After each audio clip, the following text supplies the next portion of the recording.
আসলে আমার এখানে আসতে আজকে খুবই ভালো লাগছে কারণ শাকিব খান সুপারস্টার অফ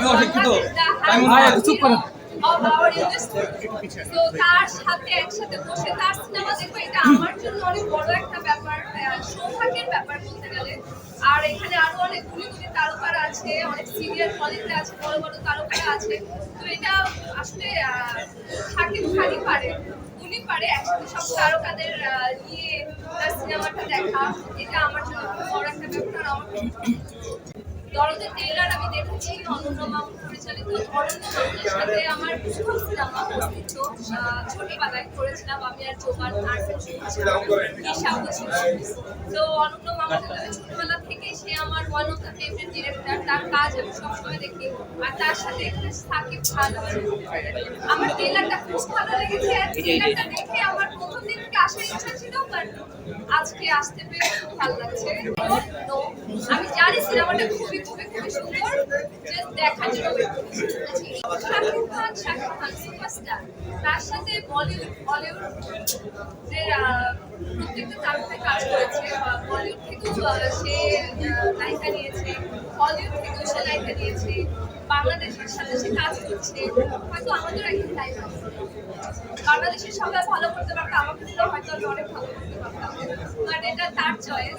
অবশ্যই আমি কেন, আমার মনে হয় প্রত্যেকটা অভিনেত্রী শাকিব খানের সাথে কাজ করতে আগ্রহ, কারণ সে একটা সুপারস্টার, তার সাথে কাজ করা, তার সাথে আমি বিগ স্ক্রিন শেয়ার করবো, একটা বিগ নিউজ করবো। তারপরে আমি শাকিব খানের রাষ্ট্রবাসী কারণ বাংলাদেশে অনেক সুন্দর সুন্দর মেয়ে আছে, অনেক সুন্দর সুন্দর নায়িকা আছে। সে আসলে আমি যদি বলি, আমি দেখেছি সে অনেক মেয়েদেরকে নায়িকা বানিয়েছে, তার জন্য অনেক মেয়ের ক্যারিয়ার সে তৈরি করেছে। অবশ্যই সে করেছে আর সে আরো করছে। বাংলাদেশে আমাদের শাকিব খান আছে, যেমন বলিউডের বাংলাদেশে শাকিব খান আছে, বলিউডে যেমন শাহরুখ খান আছে, সালমান খান আছে, বাট ওখানে অপরচুনিটি বেশি, ওখানে প্রডিউসার্স বেশি, ওখানে প্রোডাকশন হাউস বেশি, ওখানে বিগ বিগ বাজেটের মুভি হয়। আর ওরা সবসময় রিস্ক দেয় নতুনদের সাথে কাজ করার জন্য। আমার কাছে মনে হয় বাংলাদেশে যে প্রডিউসার বা প্রোডাকশন হাউস, ওরা গদ বাঁধা একই মানুষজন নিয়ে কাজ করতে আগ্রহী।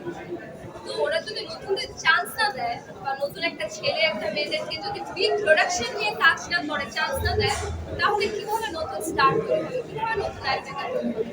আমার মনে হয় বাংলাদেশে এই জিনিসটা চেঞ্জ করা দরকার আমাদের। আমি তো নাটকের মানুষ, আমি তো নাটক করেছি, বাট আমি জানি নাটক অনেক সিন্ডিকেট আছে, বলিউডে তো অনেক সিন্ডিকেট আছে।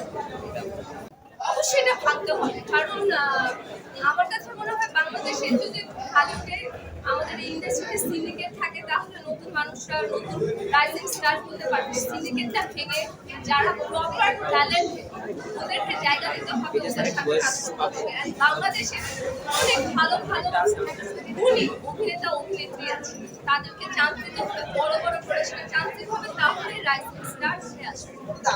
ভাইয়া এই যে কথা বলে এই সেম জিনিসটা আসলে প্রত্যেকটা জায়গাতেই হয়, বলিউডেও হয়, হলিউডেও হয়, কিন্তু ওরা কাজটা একটু প্রাধান্য দেয় সবসময়।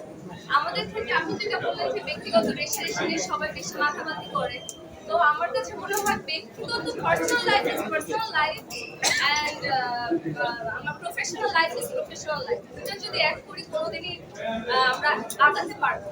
তো আমার কাছে দুইটা দিক হবে। আচ্ছা, বর্তমানে তো আমি নাটকে কাজ করছি, কিন্তু আমার অবশ্যই ইচ্ছা আছে কাজ করার। আমি কাজ করেছিও, আমি দুটো সিনেমা করেছি, কিন্তু আমার ইচ্ছা আছে বড় বিগ প্রোডাকশন, আমি যেটা বললাম যে আরো ভালো কাজ করার, বিগ স্কেলে কাজ করার।